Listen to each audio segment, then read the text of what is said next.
Hoje nós vamos começar nossas gravações, as nossas aulas, aliás, vão vir já subeditada para vocês, né?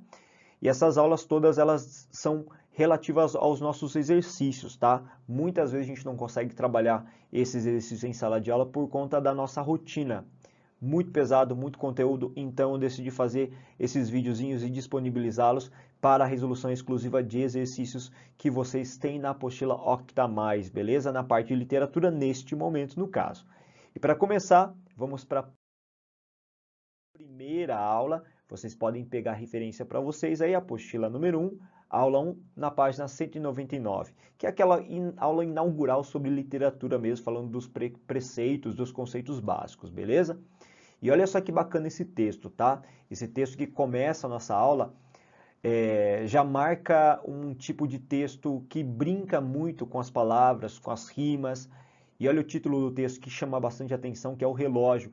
Simbolicamente, de acordo com as várias correntes literárias, o relógio ele simboliza principalmente a passagem do tempo, a efemeridade da vida, como as coisas são curtas, e o relógio marca muito justamente o que? Essa passagem toda, e faz questão sempre de nos avisar que é tempo, que é hora. Olha que bacana isso, né? Vamos fazer a leitura desse texto?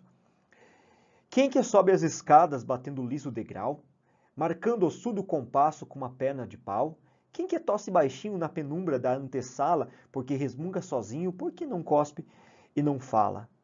Por que dois vermes sombrios passando na face morta e o mesmo sopro contínuo na frincha daquela porta? Da velha parede triste, do musgo roçar macio, são horas leves e ternas nascendo no solo frio. Um punhal feriu o espaço, e o alvo sangue a gotejar, deste sangue os meus cabelos, pela vida hão de sangrar. Todos os grilos calaram, e só o silêncio assovia. Parece que o tempo passa com a sua capa vazia. O tempo, enfim, cristaliza em dimensão natural, mas há demônios que arpejam na aresta do céu do seu cristal. No tempo pulverizado, as cinzas também da morte estão cerrando no escuro as tábuas da minha sorte. Cara, olha que da hora esse texto, né? Se você observar bem, eu tenho alguns versos, primeira estrofe, que oscilam, maior, menor, e essa oscilação de maior e menor pode também sim ser associada à passagem do tempo, ao movimento pendular do tic-tac, né? Enfim. E outra coisa importante que chama bastante a atenção desse texto, você pode perceber que existe uma marcação feita a partir das rimas, a partir da tonicidade que a gente conseguiu verificar, né? Há uma alternância constante de sons fracos e fortes, sílabas átonas e tônicas. Isso também marca o compasso ou o cadenciamento do relógio. Então esse texto ele foi muito bem escrito, muito bem pensado do ponto de vista articular, né, das palavras. E aí a gente percebe muito bem que existem dois momentos bem marcados no poema. No primeiro momento, lá nas 4 primeiras estrofes, nós temos um mistério sendo construído por meio de várias perguntas retóricas, e depois, repentinamente, na 5ª estrofe, a gente tem um punhal ferir o espaço. Parece que se um punhal ferir o espaço, corta repentinamente a continuidade do tempo, ou demarca muito bem o tempo, como se esse punhal que fere o espaço fosse as badaladas do relógio, de repente um alarme que soou, marcando que existe sim o tempo que passa e a gente tem que prestar muita atenção nele e aproveitar, visto que ele vai um dia fazer com que a gente envelheça e nós venhamos a falecer. Como você percebe, inclusive, lá na última estrofe, que é bem melancólica, né? E aí na pergunta 1 ele faz o seguinte comentário. As 4 estrofes iniciais representam, por diferentes imagens, o tic-tac contínuo do relógio no silêncio da noite. Na 5ª estrofe, o que acontece? Há uma interrupção dessa monotonia.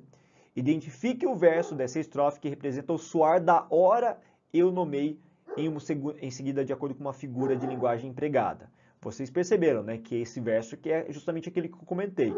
Um punhal feriu espaço. Qual figura de linguagem que nós temos nesse caso? Um punhal que feriu.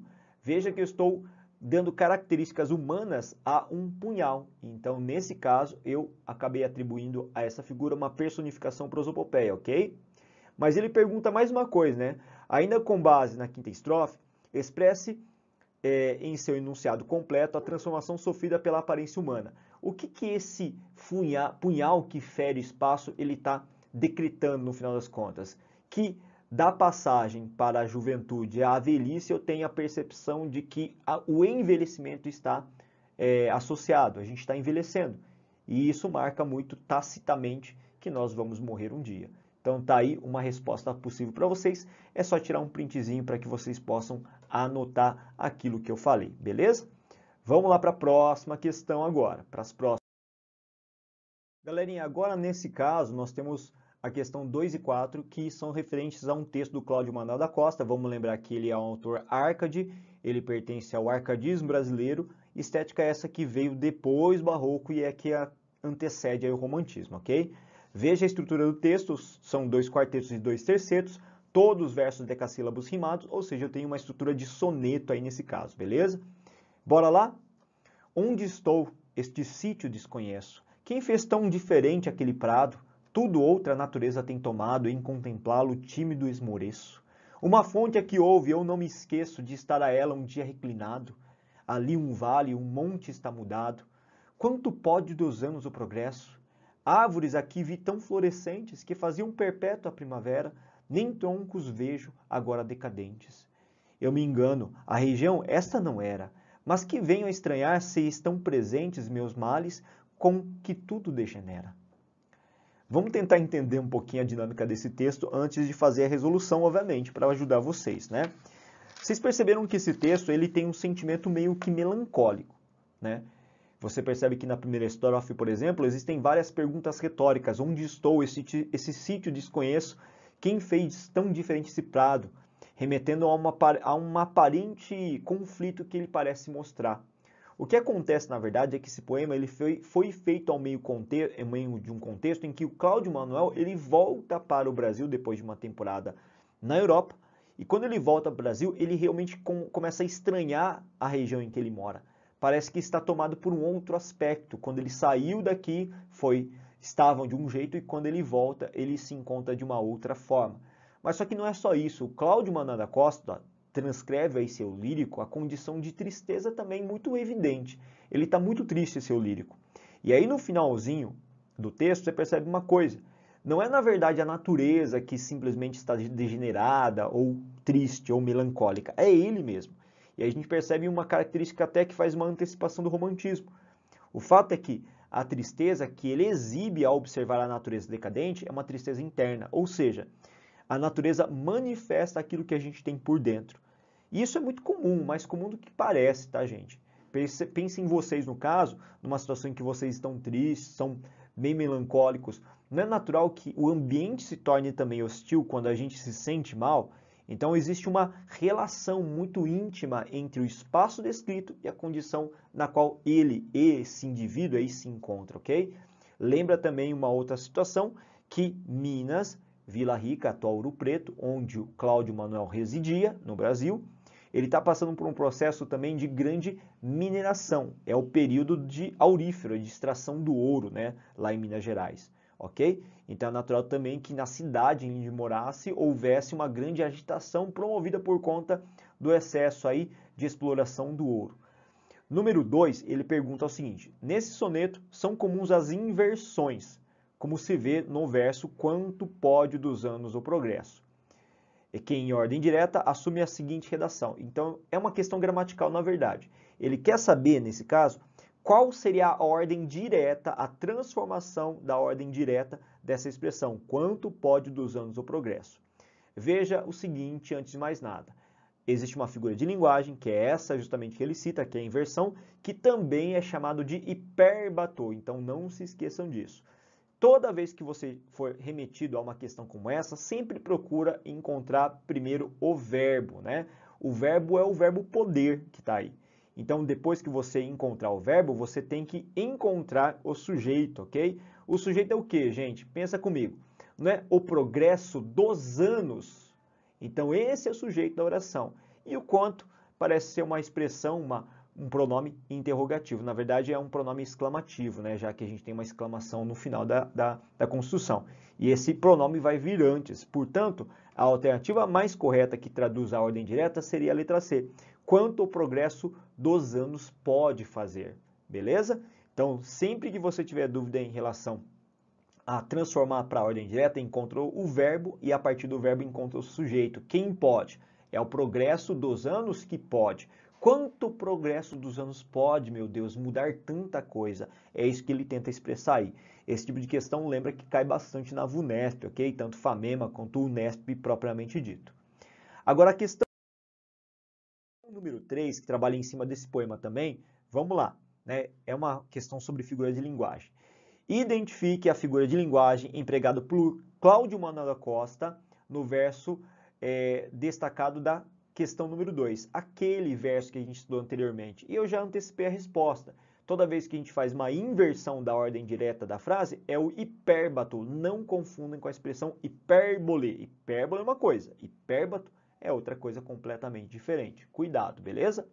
E aí o número 4, que segue na sequência, que é a última questão que a gente vai resolver dessa primeira parte da prática, ok? Ele pergunta o seguinte: são recursos expressivos e tema presentes no soneto, respectivamente, o quê? O que tem bastante nesse poema, gente? Esse texto, se você for observar bem, ele nasce, estruturalmente falando, de uma contraposição entre o passado e o presente, entre a metrópole e a colônia. Essa é a base que acaba desenvolvendo o raciocínio desse texto. Então existe o quê? A antítese, beleza? Que é a base estrutural desse texto. E essa antítese demonstra justamente o conflito interno desse eu lírico. Por isso, a letra B de bola é a mais adequada. Beleza, galera? Eu cortei aqui sem querer, né, uma parte do vídeo, dos exercícios, mas vocês têm esses vídeos, esses exercícios em casa, então vocês podem conferir, porque a minha carinha está aparecendo. Se bem que eu posso tirá-la, sumir agora para vocês verem na íntegra esse exercício, beleza? Quem quiser tirar print, fica à vontade, este é o momento. Vamos passar mais um slide aqui, tá? Agora eu vou chegar ao momento do Enem, tá? Vocês joguem lá na página 202, visto que a gente não vai fazer todos os exercícios, porque não tem tempo hábil também para isso, é muito trabalhoso e não é o nosso propósito. O nosso propósito é pegar as questões que mais são interessantes e concernentes para vocês, né, mais coerentes. Olha essa outra questão que aparece aí pra gente, tá? É do Enem agora, né? Cidade Grande, lá do Drummond, um grande poeta do segundo tempo modernista brasileiro. Que beleza, Montes Claros! Como cresceu Montes Claros! Quanta indústria em Montes Claros! Montes Claros cresceu tanto, ficou urbe tão notória, prima rica do Rio de Janeiro, que até tem 5 favelas, por enquanto, e mais promete. Gente, olha só que brincadeira, né?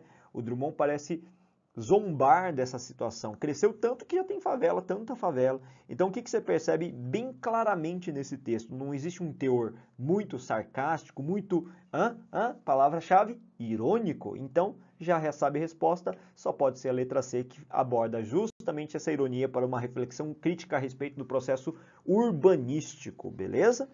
Mais uma agora e última. Na sequência é uma outra questão do Enem aí.